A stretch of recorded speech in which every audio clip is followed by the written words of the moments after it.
महोदय,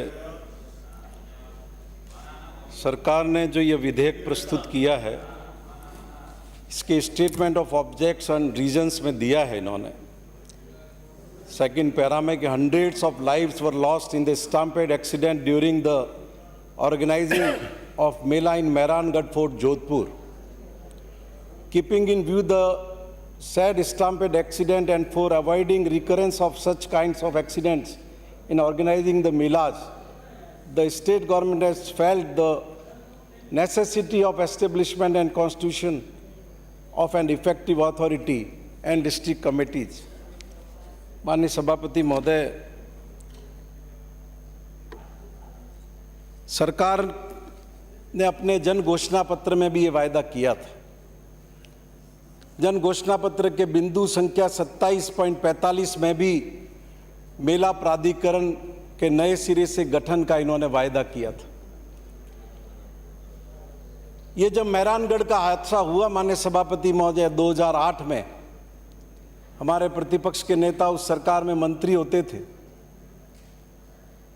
उसके बाद गहलोत साहब की सरकार आई और 7 अप्रैल 2011 को प्रशासनिक आदेश से गहलोत साहब की सरकार ने मेला प्राधिकरण का गठन किया था और जिला कलेक्टर की अध्यक्षता में जिला मेला समिति का भी गठन किया था. माननीय सभापति महोदय, उस भीषण हादसे के बाद भी क्या परिवर्तन हुआ? एक प्रशासनिक आदेश से अधिकरण गठित हुआ और इस बार आप विधेयक के जरिए उस अथॉरिटी के गठन का प्रस्ताव लेकर के आए हैं, विधेयक लेकर के आए हैं. लेकिन जिन कारणों से हादसे होते हैं और वो 216 परिवार जो मेहरानगढ़ के हादसे में पीड़ित हुए, आज भी पूरे राजस्थान की मेलों की व्यवस्थाओं में कोई 15 साल में परिवर्तन हुआ है? कोई सुधार हुआ है? क्यों होते हैं ऐसे हादसे? सभापति महोदय, प्रवेश और निकास इसके रास्ते अलग अलग नहीं है. हजारों की भीड़ होती है. जिस कैंपस में मुख्य कार्यक्रम होता है, क्षमता से ज्यादा लोग वहां पर इकट्ठे हो जाते हैं. दरवाजे चौड़े नहीं होते, ऊंचे नहीं होते और प्रवेश द्वार से पहले इन मेलों की व्यवस्था के लिए जो लोहे की जिग जैग रेलिंग लगानी चाहिए, वो लगाने की कोई व्यवस्था नहीं की गई है. कागजों में पत्र जाते रहते हैं लेकिन मौके पर कुछ भी नहीं होता. अभी हाल में उसके मेहरानगढ़ के बाद खाटू श्याम जी का भी हादसा हम लोगों ने देखा, किस तरीके से लोगों की जिंदगी प्रभावित हुई. हजारों लोग होते हैं लेकिन बाहर जो रेलिंग लगती है मंत्री जी, उसकी लंबाई नहीं होती. और सबसे खास माननीय सभापति महोदय, ऐसे अवसर पर जो वीवीआईपी आते हैं, उन वीवीआईपी के उस स्थान पर जाने की अलग से व्यवस्था नहीं होती, उनके बाहर जाने की अलग से व्यवस्था नहीं होती. तो जरूरत तो इस बात की है कि वीवीआईपी की एंट्री और आम जनता की एंट्री का रूट अलग अलग होना चाहिए. माननीय सभापति महोदय, आज भी क्या 15 साल के बाद भी इन मेला स्थलों पर जाने के लिए एम्बुलेंस, फायर ब्रिगेड, इनकी माकूल व्यवस्था हम कर पाए हैं कि उनको रास्ता मिल सके कि वो वहां पर प्रवेश कर सके?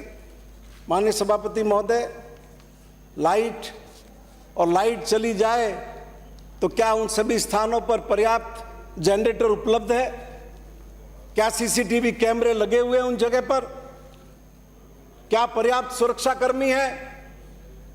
और सबसे अनफॉर्चुनेट है, इस अशोक गहलोत की सरकार ने सामाजिक सुरक्षा में सबसे बेहतरीन काम किया. मैं मानता हूं कि पूरे हिंदुस्तान में वो पहले नंबर पर है, लेकिन जो निःशक्त जन है इन मेलों में, उनके जाने की क्या व्यवस्था है? कैसे वो इन मेले में पहुंचे? क्या इन मेला स्थलों पर कोई व्हीलचेयर होती है जिनमें उन निःशक्त जनों को ले जाया जा सके? माननीय सभापति महोदय, और जो बड़े बड़े मंदिर है उनमें दर्शन की अलग तरह की व्यवस्था रखी हुई हो कि भाई इतने बजे पट खुलेंगे, इतने बजे पट बंद होंगे, तो लोग जो वो दर्शनार्थी वहां गए हुए होते हैं वो उस चक्कर में कि पट बंद हो जाएंगे या पट खुलने वाले हैं, बड़ी संख्या में वहां पर इकट्ठे हो जाते हैं और उसके दबाव बन जाता है उसका, वो भी एक हादसे का कारण बनता है। तो मैं आपके माध्यम से विनती करूंगा, क्या 15 साल में हमने ये तय किया कि जितने भी पट हैं जो बड़े हमारे तीर्थ हैं वो 24 घंटे खुले रहेंगे? क्यों 24 घंटे खुले नहीं रहे? क्या उन भक्तों से ज्यादा जरूरी पट का बंद रखना है या उन भक्तों की जिंदगी को बचाना ज्यादा जरूरी है? माननीय सभापति महोदय, बड़े बड़े जब मेले लगते हैं जगह जगह पर आप देखते होंगे बहुत हमारे श्रद्धालु, राजस्थान तो वैसे भी श्रद्धालुओं के जगह है और ये तो वो भूमि है कि जब श्री कृष्ण को वृंदावन से प्रस्थान श्रीनाथ जी को करना पड़ा और आगरा में उन्हें जगह नहीं मिली, ग्वालियर में जगह नहीं मिली, तो उदयपुर के हमारे मेवाड़ के महाराणा राज सिंह ने इतनी बड़ी भूमि आवंटित की जहां श्रीनाथ जी आज भी विराजमान है। ये तो वो भूमि है। माननीय सभापति महोदय, अब ये जो भंडारे लगते हैं पूरे रास्ते देखिए आप, चाहे ख्वाजा गरीब नवाज का मेला हो, चाहे बाबा रामदेव जी का मेला हो और चाहे दूसरे बड़े मेले हो, श्रद्धालु लोगों की सेवा के लिए भंडारे लगाते। लेकिन हमने अनेक दुर्घटनाएं देखी है। वो भंडारे लगाने वाले लोग रात में कुचले जाते हैं, वो पैदल चलने वाले लोग रात में कुचले जाते हैं। क्या उन भंडारों को सड़क से 50 मीटर या 50 फुट की दूरी पर नहीं होना चाहिए? 50 फुट की दूरी पर, जिससे इस तरह की दुर्घटनाएं हो। ये इतने बड़े हादसे होने के बाद भी क्या 15 साल में उन व्यवस्थाओं को हम सुधार सके हैं? और ये जो पद यात्राएं निकलती है माननीय सभापति महोदय, आप जिनका जिक्र करें, इतने बड़ा बोर्ड बनाया, इतनी बड़ी कमेटियां बनाई है, इतने सेक्रेटरी रखे, इतने जिला कलेक्टर को इन्वॉल्व किया आपने जिला समिति में, ये पूरा सदन गवाह है। किसी पद यात्रा में प्रशासन की नाम मात्र की भूमिका कहीं रहती है? इन पद यात्रियों को कई प्रशासन एक मटके का पानी पिलाने का भी काम करता है? नहीं, कोई व्यवस्था नहीं करता। और मैं निवेदन करूंगा आपको कि ये जो आपने प्राधिकरण का ये नाम रखा है, मेला प्राधिकरण, इसके साथ आप मेला एवं उत्सव प्राधिकरण कर देते तो क्या तकलीफ थी? ज्यादा अच्छा रहता। आपके कितने रजिस्टर्ड मेले हैं राजस्थान के अंदर? सिर्फ 42 मेले आपके पास रजिस्टर्ड है, सिर्फ 42। और जो चिन्हित मेले हैं, इन 42 को भी गिनो आप तो 100 के पास आसपास है, लेकिन इनकी संख्या बहुत ज्यादा है। मुझसे पूर्व भी जिन माननीय सदस्यों ने अपने विचार प्रकट किए हैं, उन्होंने अनेक उत्सवों का जिक्र किया। इसलिए अगर आप वास्तव में कुछ करना चाहते हैं, लोगों की जान की हिफाजत करना चाहते हैं, उनको ऐसा माहौल देना चाहते हैं कि अपने धार्मिक कार्यक्रमों को वो उदात्त चित्त के साथ अच्छे माहौल में करें, तो इसमें उत्सव भी जोड़ लो, जिससे शासन की छोटी मोटी मदद उन उत्सव के कार्यक्रमों के अंदर भी माननीय सभापति महोदय प्राप्त हो सके। और ये प्राधिकरण है आपने बनाया, सॉरी प्राधिकरण, मंत्री को अध्यक्ष क्यों रखा आपने? क्या जरूरत है? जब सारे बोर्ड के चेयरमैन सरकार के द्वारा मनोनीत हो रहे हैं तो 1,15,00,000 रुपए का जिसका आपने एक्सपेंडिचर प्रोविजन किया है, उसके अंदर मंत्री जी को क्यों तकलीफ दे रहे हो? और वैसे भी इसकी मीटिंग 6 महीने में एक बार हो रही है। अरे हमें तो विधानसभा में भी उनके दर्शन नहीं हो रहे, आज जब आप बिल लेकर के आई हो तब भी उनके दर्शन नहीं हो रहे। तो उनको आप जो इस व्यवस्था में वो लगे हुए हैं उसमें आप रहने दो और मेहरबानी करके इस प्राधिकरण का अध्यक्ष, जिनको भी आप उपाध्यक्ष बनाना चाहें, उन्हीं को अध्यक्ष बनाने की व्यवस्था करो ताकि आपका कामकाज ठीक ढंग से चल सके। और इसके अलावा माननीय सभापति महोदय, जब मेहरानगढ़ का हादसा हुआ, बीजेपी की सरकार थी, 216 मौतें हुई। आज मैं आपके माध्यम से राजस्थान की जनता की ओर से पूछना चाहता हूं, जस्टिस जसराज चोपड़ा की कमेटी बनी थी, उस कमेटी ने रिपोर्ट दी, आज तक वो रिपोर्ट राजस्थान की जनता के सामने क्यों नहीं लाई गई? क्या कारण है ऐसे कि आप राजस्थान की जनता को ये बताना नहीं चाहते कि वो मेहरानगढ़ हादसा क्यों हुआ, कौन लोग इसके जिम्मेदार थे, किनके खिलाफ कार्रवाई होनी चाहिए थी, कार्रवाई क्यों नहीं हुई, बीजेपी की सरकार के हादसा हुआ।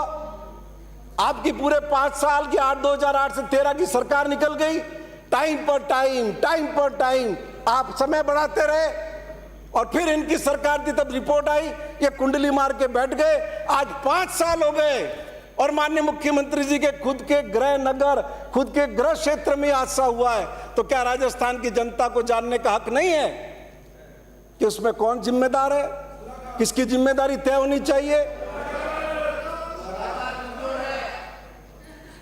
माननीय सभापति महोदय, बैठिए प्लीज बैठिए।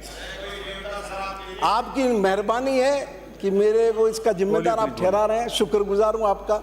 माननीय सभापति महोदय, अब मैं निवेदन करूंगा आपको, ये जब हादसा हुआ 2008 में मेहरानगढ़ का, एक पैकेज घोषित किया गया है। क्या 15 साल में वापस कभी आपने देखने की कोशिश की इस पैकेज पर और कुछ किया जा सकता है या कोई जिम्मेदारी बनती है? माननीय सभापति महोदय, इस पैकेज के बिंदु 2 भरण पोषण के बिंदु 3 में लिखा है, ऐसे परिवार जिनमें मृतक के अलावा कोई कमाऊ सदस्य नहीं है तथा मृतक के माता पिता पूर्ण रूप से मृतक पर ही आश्रित थे, ऐसे प्रकरणों में माता पिता को संयुक्त रूप से 2000 रुपये प्रति माह की राशि भरण पोषण हेतु प्रदान की जाएगी। हमको शर्म नहीं आती? इस सदन में बैठ के हमने कितनी बार अपने भत्ते बढ़ाए हैं, इन सरकार के एहलकारों के, इन नुमाइंदों के वेतनमानों के आधार पर हमने कितनी बार इनकी तनख्वाहें बढ़ाई है। वो माँ बाप जिनका कमाऊ बेटा चला गया, आज 15 साल के बाद भी हम 2000 रुपए से उसकी सहायता, भरण पोषण की सहायता राशि बढ़ाना नहीं चाहते, हम इस पर विचार नहीं करना चाहते। माननीय सभापति महोदय, मैं निवेदन करूंगा एक और बिंदु की तरफ, मृतक के परिवार का कोई सदस्य अथवा कोई कमाऊ व्यक्ति यदि इस दुर्घटना में निशक्त हो जाता है एवं मात्र निशक्तता प्रतिशत के आधार पर समाज कल्याण की पेंशन योजना का पात्र पाया जाता है, तो ऐसे सदस्य को स्वयं भरण पोषण के लिए 2 लाख रुपए की एक बार एक मुश्त सहायता प्रदान की जाएगी। बस 15 साल बाद कुछ नहीं, उस दिव्यांग के लिए कुछ नहीं। मैं आपसे विनती करूंगा, आपके माध्यम से सरकार से विनती करूंगा, इस सरकार ने बहुत उदार दिल से समाज के हर तबके की सहायता करने का काम किया है, हर तबके की तकलीफ को समझने का काम किया है। मुख्यमंत्री जी ने पिछले बजट में घोषणा की थी कि इन 216 परिवारों के जो आश्रित हैं उनको नौकरी दी जाएगी। क्या आपने सर्वे करवाया? क्या आपने कोई जानकारी ली? क्या कलेक्टर से पूछा कि मुख्यमंत्री की जो घोषणा हुई उसमें आधार पर अब तक क्या हुआ? अब तो जाने का समय आ गया। सरकार तो कौन आएगी, किसकी आएगी, ये तो राजस्थान की जनता तय करेगी माननीय सभापति महोदय। लेकिन जब आज आप ये बिल लेकर के आए हैं, तो मैं आपके माध्यम से विनती करना चाहता हूं, मंत्री जी, अभी भी समय है, जब आप जवाब दे, पूछिए आप जोधपुर के कलेक्टर से कि मुख्यमंत्री की बजट घोषणा का क्या हुआ, क्या कार्रवाई की, कितने लोगों को सरकारी नौकरी दी, और सर्वे नहीं किया तो उन अधिकारियों के खिलाफ क्या कार्रवाई करेंगे। माननीय सभापति महोदय, प्रयास अच्छा है, प्राधिकरण बनने चाहिए, व्यवस्था सुधरनी चाहिए, लेकिन यह बिल इस तरह का बिल है जो बिना मन के लाया गया है, जिसके अंदर शरीर तो है खूबसूरत, आत्मा नहीं है।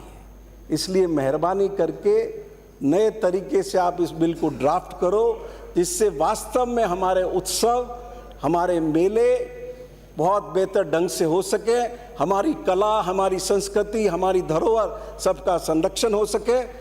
आपने मुझे बोलने का अवसर दिया, आपका आभारी हूं। धन्यवाद। Thank you.